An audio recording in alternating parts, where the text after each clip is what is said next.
A ƙarshe dai ƙasar Amurka ta yi harin ramuwar gayya kan ƙasar Iran kamar yadda ta yi ikirari, wanda kamar yadda kuka sani dai a jiya Laraba ne dai ƙasar Iran ta kai harin bazata a sansanin sojin ƙasar Amurka da ke ƙasar Jordan, bayan tsagaita wuta da aka yi tun ranar Juma'a da ta gabata, wanda ƙasar Amurka ta share kwanaki 13 tana kai hare-hare. Ita ma ƙasar Iran tana yi mata retaliation, wanda ƙasar Amurka ta zo ta dakatar da kai waɗannan hare-hare tun kusan ranar Juma'a ba a ƙara jin an kai hare-hare ba, wanda Amurka ta bayyana dalilai da dama da ƙasar Iran ta ƙaryata waɗannan dalilai, ta ce ba su da tushe, ba su da asali, ciki har da cewa ƙasar Iran ta roƙe su a yi ceasefire, sun yarda za su zo kan teburin sulhu, wanda daga bisani gaskiyar magana ta bayyana cewa ƙarya suke yi. Akwai strategy da suke so su yi amfani da shi na daban, da kuma batun ƙarewar interceptors ɗinsu da dai abubuwa makamantan haka da muka zo muka muku bayani, wanda gabaki ɗaya ƙasar Iran ta yanke shawarar kawo ƙarshen dukkan raɗe-raɗin da ake yi na cewa ta ji tsoro ne ko ta roƙe su, ta yi mamaya ta kai hari a sansanin sojin ƙasar Amurka da ke ƙasar Jordan, biyo bayan abubuwa da suka faru masu cike da sarƙaƙiya, wadda har yau za ka ga ba a magana a kansu, saboda yin magana a kansu shi ne asalin abin da zai fito da tushen zahiriyyar makircin da ake ƙullawa. A guraren da ƙasar Amurka ta kai hare-hare a ƙasar Iran a daren yau Alhamis, sun haɗa da gurare kamar haka: akwai Qasim Island, akwai Kish, akwai Bandar Abbas, akwai Abadan, akwai Bushehr. Duka waɗannan gurare su ne wuraren da ƙasar Amurka ta kai hari a matsayin ramuwar gayya, martani da shugaban ƙasar Amurka yake ikirarin za su kai, wanda kafin kai wannan hari an ji shugaban ƙasar Amurka yana dukan ƙirji yana faɗin ƙasar Iran za ta ɗanɗana kuɗarta a bisa harin da za su kai mata. To dai waɗannan su ne guraren da aka kai hari. A iya labarin da na samu dai duka-duka mutum 3 ne suka rasa rayukansu, sai waɗanda suka ji raunuka kaɗan, amma ba hari ba ne irin wanda yake cika baki yake ba da labarin cewa za su kai. Harin bai kai zafin haka ba, abin kunyar kenan. Sannan kuma Iran fa ta fara mai da martani a kan wannan harin da yake ikirarin cewa za su kai. Hari ne dai da kuka ji an ce a jiya za a kai shi, gagarumin hari da sai an ɗanɗana ma ƙasar Iran kuɗarta, wanda na ce muku duniya tana nan ta sanya idanu ta ga wannan ko wani irin hari ne, saboda a yadda aka ɗauka wani hari ne da zai girgiza duniya. To dai ga shi nan dai shi ne dai wuraren nan da na lissafo muku sun kai hare-haren, kuma har ma sun kammala, amma ba a sani ba ko za su ci gaba kamar yadda suka yi wancan, suka yi kwanaki 13, ko ko sau ɗaya za su yi, shi ne dai ba mu sani ba. Amma dai maganar da nake muku a halin ma da ake ciki a yanzu, tuni ƙasar Iran har ta fara mai da retaliation a sansanin sojin ƙasar Amurka, musamman dai still wanda yake ƙasar Jordan ɗin, da kuma waɗanda za su biyo baya. Su ma insha Allah a bidiyo da za mu kawo muku na gaba sai mu ga da ina ne ƙasar Iran ta kai farmaki.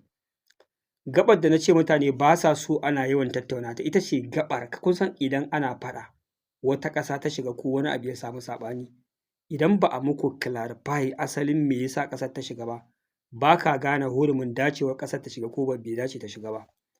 Mutanen nan suna da hikima, suna da dabara, suna da wayo, sun sha wuya sosai, suna so su ɗan ja da baya, su tsoma ƙasashen Larabawa waɗanda yankinsu ne, 'yan uwansu ne, maƙotansu ne, su ci gaba da musu wannan faɗar, sannan su ci gaba da nemo hanyar da za su kashe ku gaba ɗayanku, su lalata muku tattalin arziki kamar yadda suka saba. Na gaya muku asali wanda ya fara dama lissafin wannan yaƙin shi ne shugaban ƙasar Ukraine Zelensky, wanda shugaban ƙasar Ukraine Zelensky yana can yana yaƙi da Rasha, yaƙin da ya san ba zai yi nasara ba, amma ban san me yasa ya kafe sai ya yi ba, duk da dai kowa ya riga ya sani yaƙi ne da yake yi sa shi aka yi. Amurka da ƙungiyar NATO, irin ƙasashe irin su Faransa da Germany da suke da mummunar takun saƙa da ƙasar Rasha, suke ganin sai sun kai ta ƙasa ta hanyar wannan yaƙi. Da machineries ɗinsu ake yaƙi a cikin Ukraine, da kuɗaɗensu ne da makamansu, wanda sun ɗauki shekara 4 suna gwabza wannan yaƙi, kullum ana ci gaba da hallaka rayukan al'umma. To a yanzu ƙasar Ukraine ta shiga wani tsaka mai wuya ne na ƙaranci na makamai, ita ma da ƙaranci na interceptors, wato the same irin matsalar da ƙasar Amurka take ciki a yaƙi da Iran. Ma'ana kun san interceptors da shi ake amfani a cikin air defense system. Idan aka harbo makami mai nauyi shi ne zai tashi intercepting ɗin shi ya ɓaro shi a sararin samaniya. Abin fa da ake ikirari, nakan yawaita maimaita wannan maganar. Adadin abin da ƙasar Amurka ta ƙarar a gurin kare hare-haren ƙasar Iran a yaƙin da ta yi da ita ya fi adadin abin da ita Ukraine ɗin ta ƙarar kacokan a shekara 4 a yaƙin da take da Rasha. Kun ga kenan adadin hare-haren da ƙasar Iran ta kai ma ƙasar Amurka da sansanoninta da ƙasashe a gabas ta tsakiya ya fi adadin hare-haren da Rasha ta kai ma ƙasar Rasha a Ukraine a shekara 4. Saboda ita Iran ai ba ƙasa ɗaya take kai ma hari ba, ƙasashe ne da dama, kuma duk ƙasashen nan suna da sansanin sojin ƙasar Amurka. Kuma idan ana so kada duniya ta ji kunya a ga irin mummunan asarar da ƙasar Iran ta yi, dole a ringa amfani da interceptors ana ɓaro drones da missile da ƙasar Iran take harbawa. Wannan ya sa interceptors ɗin suka yi low, kuma na gaya muku ba abu ne wanda kawai a dare ɗaya za a zo a ƙera wasu a dawo da su a zo a ci gaba da amfani da su, a'a. Suna ɗaukan shekaru ba a ƙera su ba. Ana maganar adadin abin da Amurka ta lalata, magana ce ta ɗaukan shekara 3 ko sama da haka fa kafin a maye gurbinsu. Kun ga wani abu ne da yake buƙatar lokaci mai tsawo. Kun ji inda gizo ke saƙa kenan. Dama Amurka ai interceptors ɗinta ake siya a je a kai Ukraine a yi amfani da shi.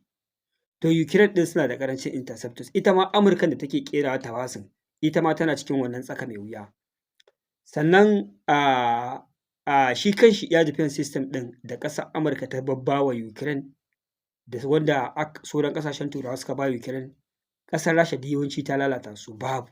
Shi yasa za ku ga idan aka kai hari babban birnin Ukraine ana mugun nasara, a rusa gidaje, a rusa kamfanoni, a rusa masana'antu, saboda babu air defense system ɗin kuma babu interceptors ɗin. To ƙasar Ukraine tana da buƙatar a bata lenses na ta fara ƙera Patriot air defense system a ƙasarta. Idan aka bata wannan lenses ɗin, idan ta ƙirƙira za ta je ta sassasa inda take da buƙatar ta tsare garkuwar sararin samaniyar ƙasarta.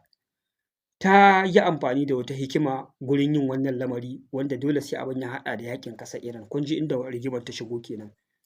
Wato ita Iran lokacin da ta ƙirƙiri Shahid drone ya zama shine deadly drone a faɗin duniya da ake amfani da shi. Kun ga dai duk ƙasashen da suke ikirarin cewa suna da technology, suna da kayan yaƙi a faɗin duniya, irin Amurka, irin China, irin Rasha, to fa ikon Allah ba su taɓa ƙirƙiran drones mai hatsari da sauƙin amfani da sauƙin sarrafa ba kamar drone ɗin da ƙasar Iran ta ƙirƙira, Shahid drone kenan. Duk wani yaƙe-yaƙe da za ku ga ana yi a modern warfare a yanzu a zamanancen nan ana yaƙi da drones, wallahi gabaki ɗaya drone ɗin ƙasar Iran ake amfani da shi, ake kuma kwaikwaya. Saboda ita ta fara ƙirƙiran waɗannan suicide drones ɗin, tana amfani da su. Kai lokacin da ta shigo da su fagen yaƙi, mutane sun raina amfaninsu, ana ganin haba, ai yanzu an riga an zama lokaci da zamani, ana amfani da advanced aircraft fighter jet ne, irin wanda Amurka ta ƙirƙira da irin wanda Rasha ta ƙirƙira da irin wanda China ta ƙirƙira. Kawai gasar siyansu ake yi. Kawai sai gashi ƙasar Iran ta shigo da ɗan ƙanƙanin abin da bai taka kara karya ba, da dala 10,000, dala 20,000. Za ka je ka kai harin da jirgin sama ma ba zai iya kaiwa ba. Domin shi jirgin sama irin waɗannan na zamani yana buƙatar ya amfani da sararin samaniyar ƙasarka kafin ya kai hari. Sannan yana buƙatar amfani da babban makami mai linzamin da aƙalla kuɗinsa zai iya kaiwa dala miliyan 1 ko sama da haka. Akwai rigs na jirginka za a iya ɓaro shi. Sannan shi kuma missile ɗin da za a yi amfani da shi za a iya intercepting ɗin shi. Amma waɗannan drones ɗin da ake amfani da shi, drones ne waɗanda possibility na intercepting ɗinsu ba ƙaramin aiki ba ne.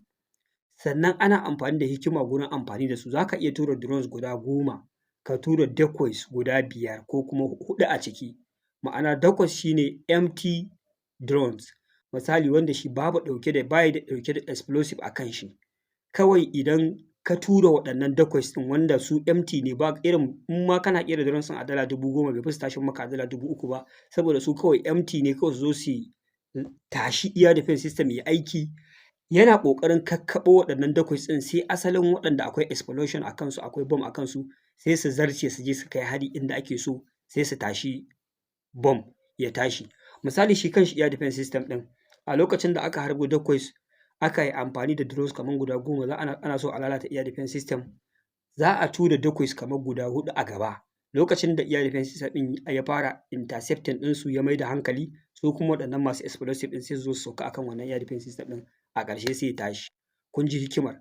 Wato yanzu drones sun zama su ne asalin kayan yaƙi na zamani, ba jiragen yaƙi na ƙasar Amurka ko na ƙasar China ko na ƙasar Rasha ba. Su ma fa waɗancan suna da matuƙar amfani, amma amfaninsu yana da hurumi a yanzu a yadda lamari ya koma. Drones ya fi amfani. Saboda haka lokacin da aka fara yaƙin nan, ƙasar Rasha ba ta da irin waɗannan drones ɗin da ƙasar Iran ta ƙirƙira. Amurka ba su da ire-iren waɗannan, China ba su da ire-iren waɗannan.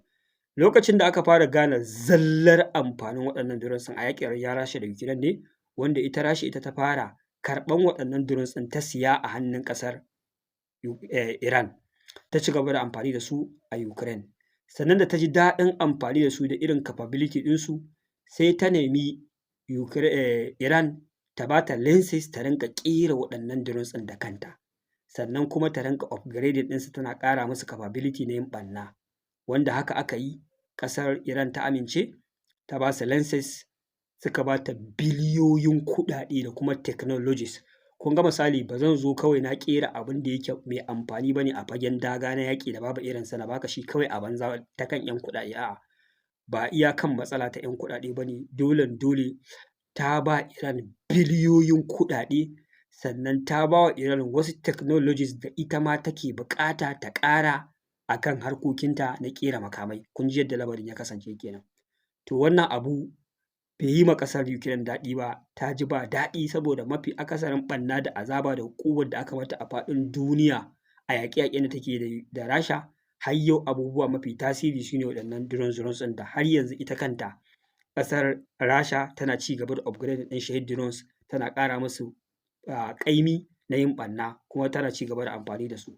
Kai sai da aka kai matakin fa hatta ita kanta Amurka fa ta ɗauki satar fasaha na yin amfani da Shahed drone, ita ma tana so ta rinƙa amfani da su, tana upgrading ɗinsu. Duk wanda ya ga lokacin da aka fara tura ma aircraft carrier na ƙasar Amurka Swarm of drone, hankalin ƙasar Amurka ya tashi. A lokacin fa ta gane cewa to ita ma yanzu lokaci yayi da ya kamata ta karkato da hankalinta gurin yin amfani da drones a yaƙi. Saboda ta gane cewa a yanzu a modern warfare babu abin da ya kai drones hatsari. Ga sauƙin amfani da ƙarancin kuɗi, ga kuma a rage asara ta dukiya. Wanda kun ji hikima ta amfani da drones da ƙasar Iran take yi, da yanzu ya zama da cewa kowace ƙasa a faɗin duniya ta karɓi wannan fasaha. Saboda haka wannan lenses ɗin da ƙasar Iran ta ba wa Ukraine, ta ba wa Rasha, take amfani da Shahed drone, to yanzu bayan abubuwa sun yi ƙamari, shi kanshi yaƙin yanzu ƙasar Amurka saboda azabar da take sha a hannun ƙasar Iran, kun san mafi akasari ita take taimakawa dama a wancan yaƙin, to yanzu ita kanta gashi tana cikin wani yaƙi da take neman ta ƙwaci kanta, lamari ya gagare ta. Duk hanyar duniya ta bi ta tsira, abu bai kai ga nasara ba. Saboda haka yanzu ita kanta duk wani mutum da zai wani ɓarɓashin wani abu na taimakonta, to za ta janyo shi ya taimaka mata ɗin, duk da ta yi kururuwa ta yi ƙara a zo a taimaka a yaƙi Iran ɗin nan, an ƙi zuwa. To ita kuma Rasha, ita kuma Ukraine yanzu sai ta ga dama ta samu. Ita ma a yaƙin da ta yi da Rasha, gurin ƙoƙarin kare kanta, ita ma ta samu fasahohi da dama da take amfani da su gurin sarrafa drone, kai hari da kuma intercepting. Saboda haka sai ya zama da cewa ita ma yanzu Ukraine a cikin duniya, ƙasashen duniya, tana ɗaya daga cikin ƙasashe da suke da fasaha ta kai harin kwanton ɓauna da drones da kuma intercepting ɗinsa, saboda kasancewar ta yi shekara 4 tana fafata yaƙi da Rasha. Saboda haka yanzu sai ta zo da hikimar za ta taimaka ita ma a yaƙi ƙasar Iran. Haka zalika abin da take buƙata a yanzu shine, kamar yadda Iran ta ba wa Rasha lenses na ƙera Shahed drone, ita ma tana so Amurka ta ba ta lenses na ƙera Patriot air defense system. Jama'a kun ji inda ƙasar Rasha, ƙasar Ukraine ta yi tsallan baɗaki ta shigo cikin wannan yaƙi kenan, wanda na ce muku abin da ya sa aka shigo da Saudi Arabia fa makircin ƙasar Ukraine ne, amma na san cewa Saudi Arabia ta san gaskiya. Kawai dai yanzu lokaci ya yi da dole sai ta yi ma ƙasar Amurka amfani ne. Gaskiyar da wasu ba sa so a faɗi kenan. Saboda haka harin da aka kai a refineries ɗin ƙasar Iran da ake cewa PMF ne suka kai, back group na ƙasar Iran da ke ƙasar Iraki, wallahi sun ƙaryata. Su waɗannan back group ɗin na ƙasar Iran sun ƙaryata cewa ba su suka kai wannan hari ba. Ana zargin Ukraine ce ta kai wannan hari, saboda a daidai wannan gaɓar ana so yaƙi ya yi sauƙi tsakanin ƙasar Amurka da ƙasar Iran, aka shigo da wannan dabara ta kai wannan hari, inda zan tabbatar muku da Ukraine ne ku daina kokwanto. Kada ku manta fa Ukraine ta je ta kai hari a kan jirgin ƙasar Iran a Caspian Sea ta kashe masa sailo guda ɗaya. Shekarun da aka ɗauka ana yaƙi tsakanin ƙasar Rasha da Ukraine, duk da Ukraine ta san cewa ƙasar Iran ce take saida ma da ƙasar Rasha drones, me yasa a tsawon shekara 4 nan bata kai ma ƙasar Iran hari ba ko ta kai ma wani jirgin ta hari ba? Ku yi lissafi da ƙwaƙwalwa mana, wani lokaci mutane ban san me yasa kuke ɓacewa a lissafi ba. Amma in ka kalla tun a wannan lokacin idan da a ce akwai wani gurujis tsakanin ƙasar Ukraine da Iran, ai tun a lokacin ya kamata ta ɗauki matakin kai ma Iran hari a matsayin Iran na mai taimakawa a yaƙe ta, misali kenan. Amma duk bata yi haka ba sai a wannan lokacin. Kai baka da lissafi, baka gano haka ba. Saboda haka harin da Ukraine ta kai ma jirgin ƙasar Iran a Caspian Sea ya kamata ka fahimci cewa yanzu fa ta shirya shigowa cikin yaƙin ne domin neman biyan buƙatar ta yi ma ƙasar Amurka gwaninta, a ba ta dama ta mallaki lenses na ƙera Patriot Air Defense System. Shi ne very simple logic ɗin da wani bai gane ba. Sannan kuma ta shigo cikin Iraki ta kai hari ƙasar Saudi Arabia, yanzu kuma aka samu damar shigo da Saudi Arabia cikin yaƙi da Iran a Iraki. Kun ji inda dabarar take. Yanzu maganar da nake muku, bisa wannan salo da ƙasar Ukraine ta yi amfani da shi har ta samu wannan izini a gurin ƙasar Amurka, shi ne wanda aka tattauna su uku da Firayim Ministan Yahudu da shi Zelensky da kuma Donald Trump a jana'izar Lindsey Graham wanda ya mutu a ƙasar Amurka, sanatan da ya mutu a cikin ƙasar Amurka, duk aka yi wannan makirce-makircen. So abubuwa they are so simple, amma in kana bin labarai na gaskiya shi ne ƙwaƙwalwarka za ta washe ba tare da an ruɗa ka ba, ka rinƙa fahimtar ina aka dosa. Me ake so a cimmawa? Mutanen nan suna da matuƙar ƙwaƙwalwa da fikirorin da sai ka rinƙa bi a hankali kana fahimtar abubuwa, musamman mu ƙasashenmu na Afirka da kullum dama da labaran ƙarya ake ruɗa mu ake haɗa rikici a tsakankaninmu.